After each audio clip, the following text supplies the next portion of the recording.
Hello, কেমন আছেন সবাই? আশা করি সবাই ভালো আছেন। আজকের ভিডিওর টপিক কি হবে তা থাম্বনেল থেকে বুঝতে পারছেন আশা করি।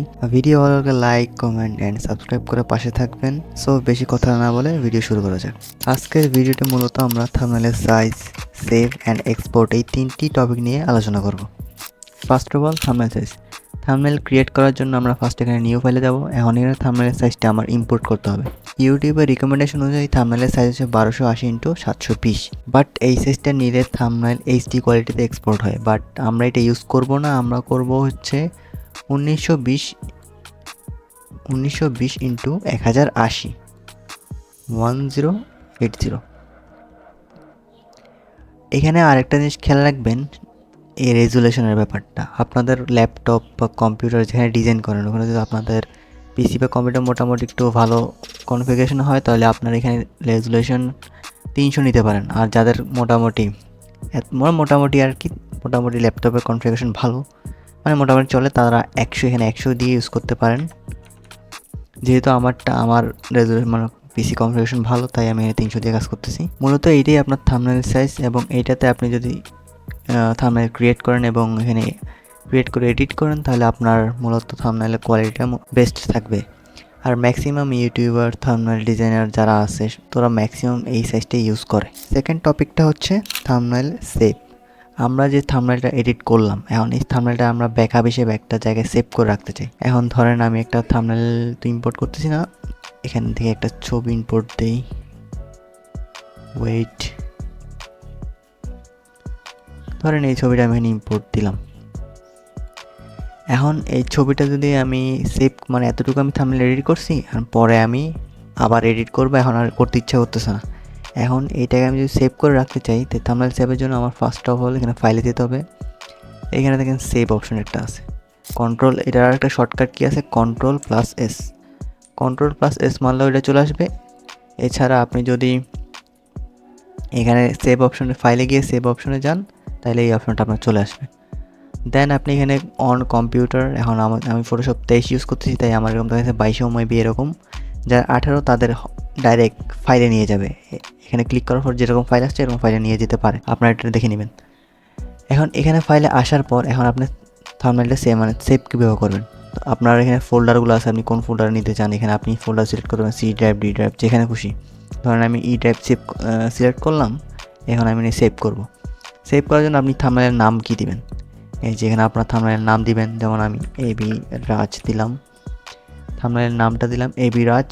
এখন থাম্বনেলের ফরম্যাট, এখন হচ্ছে আপনি থাম্বনেলটা কোন ফরম্যাটে সেভ করবেন। একটা হচ্ছে পিএসডি, আর একটা হচ্ছে পিএসবি, আর একটা হচ্ছে পিডিএফ, আর একটা হচ্ছে টিআইএফ।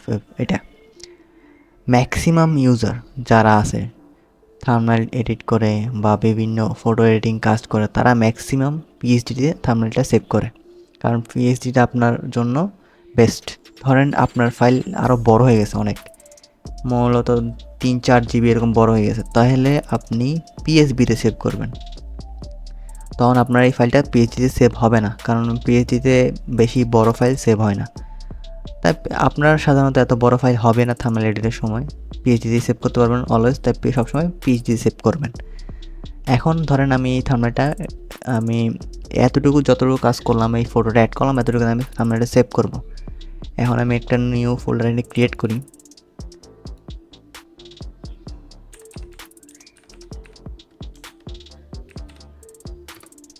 এটার ওপেন করলাম। এখন এখানে আমি থাম্বনেলটা সেভ করলাম।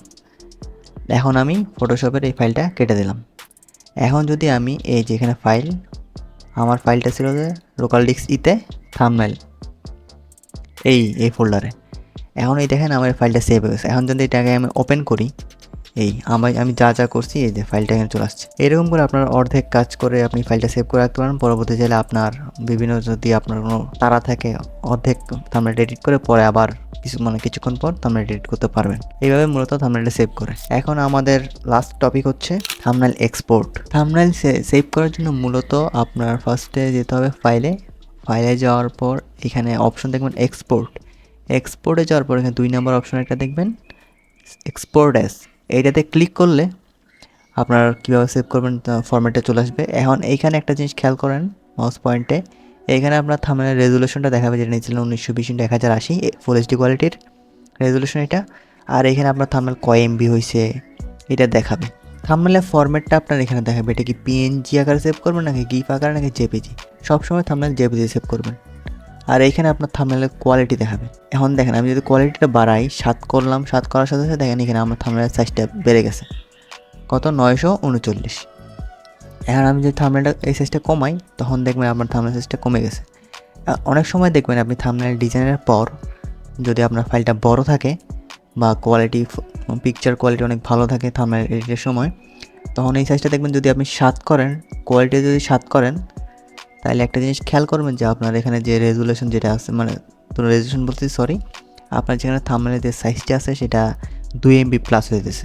এখন একটা জিনিস সবসময় খেয়াল রাখবেন, এটা আপনি তো জানেন, যারা মোটামুটি থাম্বনেল ডিজাইন করেন তারা সবাই জানেন যে ইউটিউবে 2 MBর বেশি থাম্বনেল মানে করা যায় না, মানে থাম্বনেলের সাইজটা আছে 2 MB, 2 MBর বেশি হইলে থাম্বনেলটা আপলোড করা যায় না। ধরেন এখন অনেকগুলো থাম্বনেল দেখবেন আপনি যদি কোয়ালিটি 7 করে দেন তাহলে দেখবেন এখানে আপনার 1.9 MB বা 2 MBর বেশি হইতেছে। এখন আমার রিকমেন্ডেশন হচ্ছে এখানে যদি আপনার কোয়ালিটি 7 করার পরে এখানে যদি আপনার 1.9 MB বা 1.9 MB আসে তাহলে এক্সপোর্ট করবেন না, তাহলে আপনার কোয়ালিটি 6 দিয়ে এক্সপোর্ট করবেন। তা এতেও কোনো সমস্যা নেই, আমি নিজেও করি। তা 600 MB 400 MB যাই হোক, ওইটা কোনো আপনার থাম্বনেলের কোয়ালিটিতে এত ফ্যাক্ট পড়ে না, জাস্ট হালকা একটু চেঞ্জ, লিটল বিট, এটা আপনার চোখেও পড়বে না।